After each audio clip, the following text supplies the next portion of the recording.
What makes some stories newsworthy and others, well, a bit boring? Can you measure newsworthiness? And are people right in thinking that the media tend to focus on bad news? Welcome to the Chicago Booth Review podcast, where we bring you groundbreaking academic research in a clear and straightforward way. I'm Hal Weitzman, and today I'm talking with Chicago Booth's Emir about his research on media bias. Kamenica argues that accounting for newsworthiness changes how we view the media's apparent focus on negative news. So how do you measure newsworthiness? And is the news not always as negative as it first appears? Emir Kamenica, welcome to the Chicago Booth Review podcast. Thank you for having me. Now, Emir, we've got you here because you research the news, and having worked in the news industry all my life, I'm puzzled by the question that you tried to answer, which is, what makes news newsworthy? And other news, I guess, boring or less newsworthy. So first, I'm interested in how you came to this research topic in the first place. Well, what I spend most of my time thinking about on a daily basis is information in general. Most of my work is in information economics. And obviously, one very important aspect of news is that it provides information. There are obviously other reasons to read the news. Sometimes you read it for non-instrumental reasons, but this particular project starts with the view that one of the primary goals that people have when they tune into a news channel of whatever format is to find out something they do not know prior to turning the news on. If one takes that perspective, we can sort of build on the machinery of information economics and turn the question of whether a particular piece of news is newsworthy into a formal one, into one that can be quantified through the lens of rational decision-making perspective. So the general idea is that on any given day, you have some belief about some variable. Okay, maybe it's you have a belief about what's going to happen to the stock market today. Most days, the average daily return of the stock market is obviously positive, but very close to zero. So you have some belief, and then something happens. The stock market goes up, it goes down, goes up by a little, goes down by a lot. Something happened. The question is, we could ask, given your belief prior to learning the news, how surprised would you be? To what extent would your belief change if you actually learned what actually happened? And sticking with this example, this doesn't have to be the same day by day. There are, for example, periods where volatility is greater. So what you should expect rationally in certain periods of time is that you still think the average return is going to be close to zero, but you won't be as surprised if it's large relative to some other period. So even a single seemingly identical piece of news, the market moved up 1.2%, can be differentially newsworthy on days when volatility is low versus when volatility is high. Okay, so I guess what the next question I was going to ask you is, what makes news newsworthy? And you've started to answer it there. So basically there's an element of surprise. If the market then is going up 1% a day for a consistent period of time, we'd all be very wealthy, which would be great. But anyway, let's imagine that were to happen, and one day it went up only 0.5%, it would be less newsworthy then? Oh, no, quite the contrary. Suppose that the market would be more. If it moves, so it changes the pattern. Okay, so let's imagine precisely. So if it goes up 1% one day, and then for 5 days in a row, and then the following day it still goes up 1%, that's not newsworthy. Correct. And this is related. There's been a large literature on what might be termed sort of the sociology of journalism, which does a more anecdotal approach, more kind of case study approach to looking at what get covered by the news. And this literature on the sociology of journalism has introduced terms such as the fatigue bias. Now, fatigue bias, according to this literature, is that something which used to be newsworthy stops being newsworthy because people, quote unquote, as the term fatigue suggests, get tired of that particular piece of news. But there's a very different perspective, very different interpretation of the same phenomenon in which if one takes an information theoretic perspective to it. Something used to be news because it was uncommon, it's something we didn't expect. But as it happens day after day after day, it's not that we get tired of it, it genuinely becomes less newsworthy. Something that used to surprise us now no longer should surprise us because it has become the new norm. So something like a fatigue bias is not something one would think of as a bias coming from the kind of perspective that we're taking. It's just that a particular piece of news is less newsworthy once it is what people have come to expect. If it's something I would believe in expectation, even if I didn't turn the news on, well, then it's not particularly newsworthy. But how do you think about interest? I mean, we care about the stock market partly because we have skin in the game. Maybe we don't have skin in the game in a war that's happening in Africa because, it really doesn't affect us very much. And so I always think of when I was in the days when I was a daily reporter, I worked in South America. To a British readership, South America is not that exciting. So it has to be the bar has to be much higher for it to be newsworthy versus something that happens in the UK. Absolutely. And there's certainly nothing irrational about people having more interest in one topic versus another. But if you wanted to measure from their behavior, from sort of supposing that, taking as given, which may not be correct, that the news media reports that which people would want to hear, if it's a benevolent model of the news media, which is the one we have in mind in our empirical analysis. What do you mean by benevolent? By benevolent meaning take a perspective that the news media are trying to do what is best for their viewership. That's what I mean by benevolent. It's sort of if they're trying to tell the truth, not manipulate. Well, they're going to tell the truth, and moreover, when they report a number, it will be correct number, but it's more than that. It's decision whether we're largely focusing on settings where what the truth is unambiguous. Like the market went up much as it did. The decision we study is not what are you going to say. Well, if you talk about the stock market, you will tell the truth. The real question is, do you want to talk about the stock market today? Do you want to talk about the weather today? Do you want to talk about the unemployment news today? Do you want to talk about deaths of U.S. soldiers in Afghanistan today? Those are the questions we examine. So to return to your comparison about countries, we, for example, look at the news media reporting on deaths of U.S. servicemen in Iraq and deaths of U.S. servicemen in Afghanistan. So you could take a particular seemingly sort of identical piece of news, like 3 soldiers were killed today. How newsworthy is that? Well, it obviously depends with what's happening at that point on that sort of,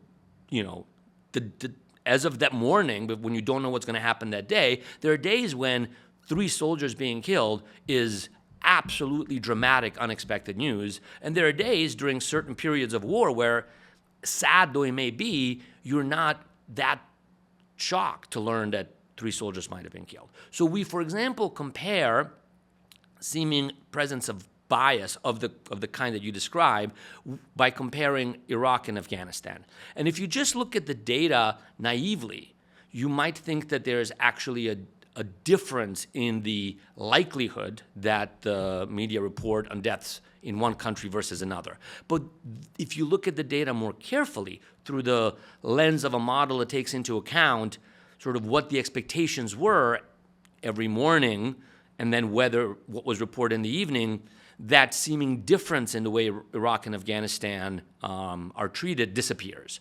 So what might look like to a naive just observer. To clarify, imagine that, these are horrible things to talk about, but just in theory, imagine that people are killed consistently and a consistent number of people are killed every day. On a day when no one loses their life, that's more newsworthy than people being killed. Absolutely. If something very suppose it's interesting because but this you is think not you think of the stock market, for example. If nothing happened, if there was no movement at all in prices, you would think that objectively that doesn't sound that interesting, but it might be very interesting if there's a time of volatility. Absolutely. And honestly, you gave your example as a macabre one, but it's not. Suppose, which of course is not going to happen, but suppose that today nobody dies in the U.S.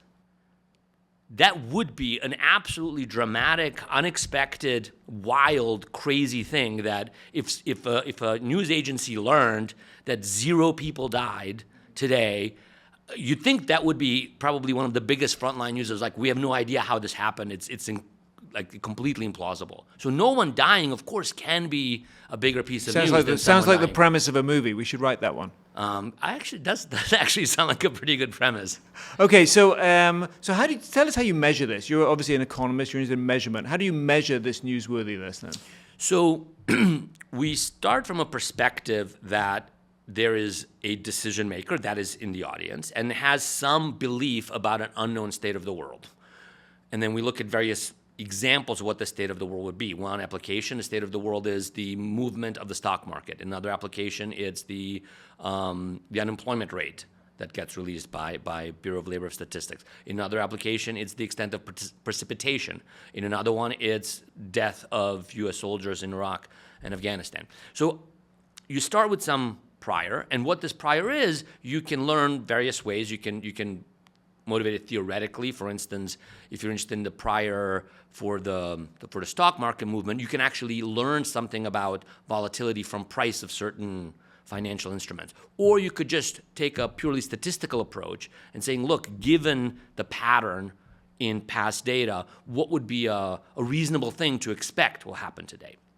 So you start with some prior, and then you have some sort of, this is intentionally abstract, some utility function that we are agnostic about as sort of measuring newsworthiness, that depends on you sort of adjusting your action to the true state of the world, which you do not know unless you tune into the nightly news and learn it. From the news media, there's a trade-off because you cannot report everything. That's simply infeasible. So selective, benevolent reporting is central to our framework. So the news media takes as given what your prior is. They observe the truth, and then they have to choose whether to report that or, report on something else. There's some sort of outside option of reporting on a particular piece of news. If you take this perspective, you can prove a theorem that reporting data, and what is reporting data? Reporting data takes as input for every day and every, say, nightly news. What the reporting data looks like is, on this day, here's what a reasonable prior would have been, here's what actually happened, and here is whether the thing that happened was reported or not. It turns out that the model I described of benevolent selective reporting to a rational audience puts very strong restrictions on what this reporting data might look like. And it is, one of the contributions of this paper is to sort of derive the mathematical properties that the reporting data set has to satisfy. And we could get into the weeds of that if you'd like. There's sort of a neat connection to a seemingly unrelated topic on something called scoring rules in statistics, which have largely been used to think about how do you elicit someone's private beliefs. Here we're not eliciting anybody's private beliefs, but it turns out mathematically the kind of functions called scoring rules, which are often used to elicit beliefs, are also the kind of functions that the sort of rational, benevolent reporting requires discipline, the kind of reporting data that you see. So you could score a news story and say this is how newsworthy it is? Yes. So there's a bit of a choice of which scoring rule you use, depending on what you think the underlying function is. We use a particular scoring rule that is kind of an off-the-shelf one. And once we do that, then on any given day, for any given realization, we can assign a number of how newsworthy that finding was. And then our model predicts that the more newsworthy a particular realization is, the more likely it is to be reported. And then we actually look at the data, and it turns out that the model matches the data extremely well. What we, using the formula, would say was a newsworthy event is, in fact, highly correlated with whether that event gets talked about in the evening news. Okay, Emir, in the first half we talked about what makes something newsworthy. And you talked about your scoring system, and you can actually put a score on any. Do you ever watch the news and say, "Oh, that's a 73. That's only a 45." No, I don't do that. You don't. Okay, all right. It might be a fun game to play. So, many people have the impression, and this is a common criticism of the news, that they only care about negative stuff. They never report anything good. They only report stuff that's bad. Obviously, in the stock market, which we talked about in the first half, that isn't the case. The stock market pretty much gets reported every day by certain outlets, or ignored and only reported when it's really big. But that's not quite right. If, in fact, an outlet always reported on a stock market or never did, then our theory would be useless. We, in fact, rely very much on the fact that if you pick a typical nightly news, they will talk about the stock market on some but not other evenings. That's central to us. If they always did it and never did it, we don't have a theory at all. We don't have anything to explain. So, in fact, you could ask a question about negativity. Is it the case that a negative stock market movement that is just as big as a positive one. And big, you have to be a little careful. You have to, because the distribution of returns is not exactly symmetric, but sort of equally newsworthy. Are they equally likely to be talked about? And in the context of the of the stock market, the answer is absolutely yes. There is no detected, neither apparent nor real negativity bias in the decision whether to talk about the stock market. A positive movement is just as likely to be talked about as an equally newsworthy negative movement.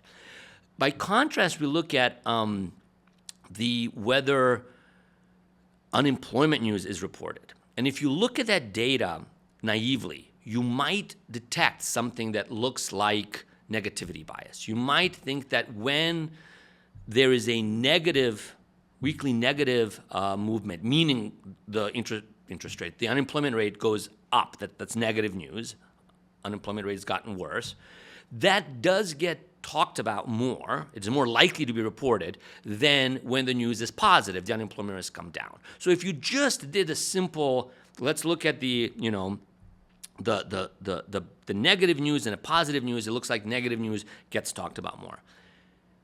If, however, you take our perspective and think about the genuine newsworthiness of these movements in the unemployment rate, you see that a large, if not the entire reason for the apparent discrepancy is that unemployment does not move in equally large steps when it goes up and when it goes down. So it turns out, if I tell you that the unemployment rate has moved by a large amount, but I'm not telling you whether it went up or down, and you are familiar with the data, you should take this to be negative news. It turns out if there's a large movement in the unemployment rate is much more likely to have gone up than gone down. So the way the unemployment rate typically works is it sort of jumps up and then slowly trickles down. Now those jumps are more newsworthy than the trickling, which is why if you actually just count the number of times that the negative news reported, you'd find something that appears to be negativity bias. But it's not really negativity bias. It's just that it turns out in the context of unemployment rates, things that are, if I tell you there's big news, you should expect it to be negative. Okay, and how does that apply to when you were tracking wars then? U.S. involvement in foreign wars. If Allied troops make progress, is that as newsworthy as people being killed? Well, I mean, in that context, in that specific context of the of casualties, we are constrained by what we can measure. So we really want to know what sort of the true state of the world is and whether it got reported. So we don't have the true state of the world being like, oh, there was progress made during so there you're really only day. Capturing so we're bad only news. Capturing, well, bad news in a sense, but it's all relative to the expectation. Yes, it's always bad news that someone died, but you could imagine that there are periods, as we discussed earlier, there are periods where that few people die is good news because it's fewer than you might expect given the circumstances. Okay, that's fair enough. I mean, so in general, if I say to you, does negativity bias exist? Your answer is maybe, but it's not as strong as the impression that we have. Because it gets talked about so much, we certainly looked for it, and we did not find it in the context where we looked. Does that mean there's never any negativity bias anywhere? No, but it does give us pause and make us think that, we want to, before claiming negativity bias, we want to sort of give one a framework for what it would take to establish it. Doing something very simple and seemingly straightforward, like counting the number of stories that are negative versus positive, is simply not the right way to go about answering the question, is there negativity because bias? There's this other dimension, which is it really newsworthy? Correct. Okay. So I know you're not going to like this question, but I'm going to ask you anyway, which is about what's happened since your sample ended, which is in 2013, over a decade ago. And of course, everything is, the world's changed so fast, right? The number of people who watch TV news, which is what you were measuring, has dropped dramatically.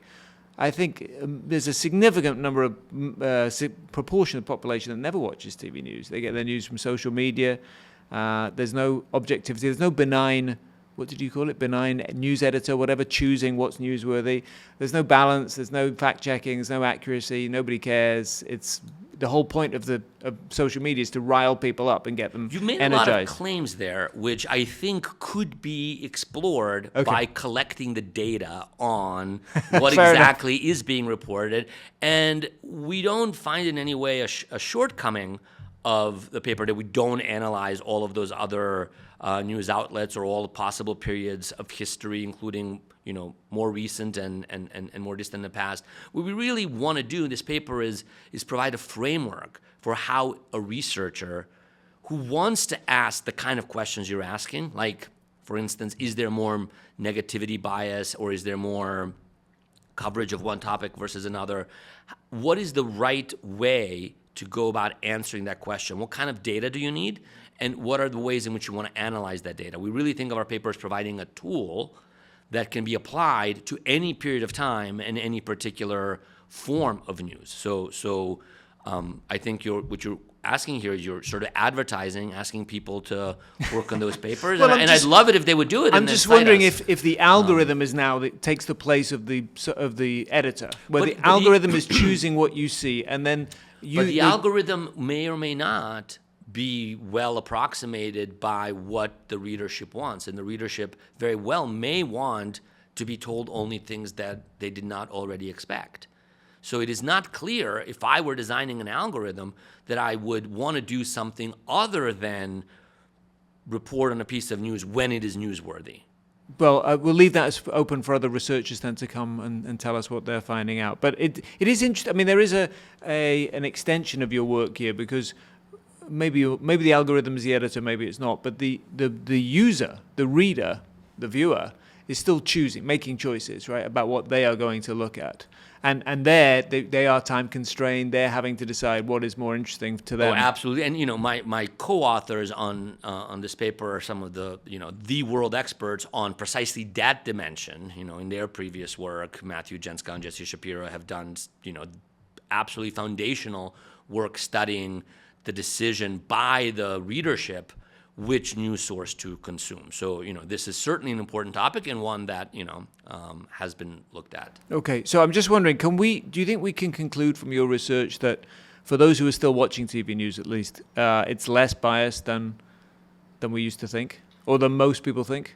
Well, I don't know what most people think, but again, we need the data on that. I do certainly think that one gets a sense that there's a commonly held view that may not be as correct as one might think once you actually look at the data through the correct lens. And in that sense, I guess it relates to some of your other work, which is to do with just the sense that, we have a feeling that, for example, and work of Jensko and Shapiro as well, that, we have a feeling that, for example, partisanship is, more extreme than ever, and perhaps when you look at the data, it's not, right? So there's kind of a parallel there. I'm just thinking with your other work. Well, absolutely. I mean, I think what research is quite often about is looking at important topics where a lot of people think that something important is true, but establishing whether it is requires looking at the data carefully and not just saying that it is obvious that something holds or not. And that's certainly what a lot of empirical research in economics and related fields is about. Okay, well, Emir, this was certainly newsworthy to me. So I thank you very much for coming and talking to us about your research on the Chicago Booth Review podcast. Thank you.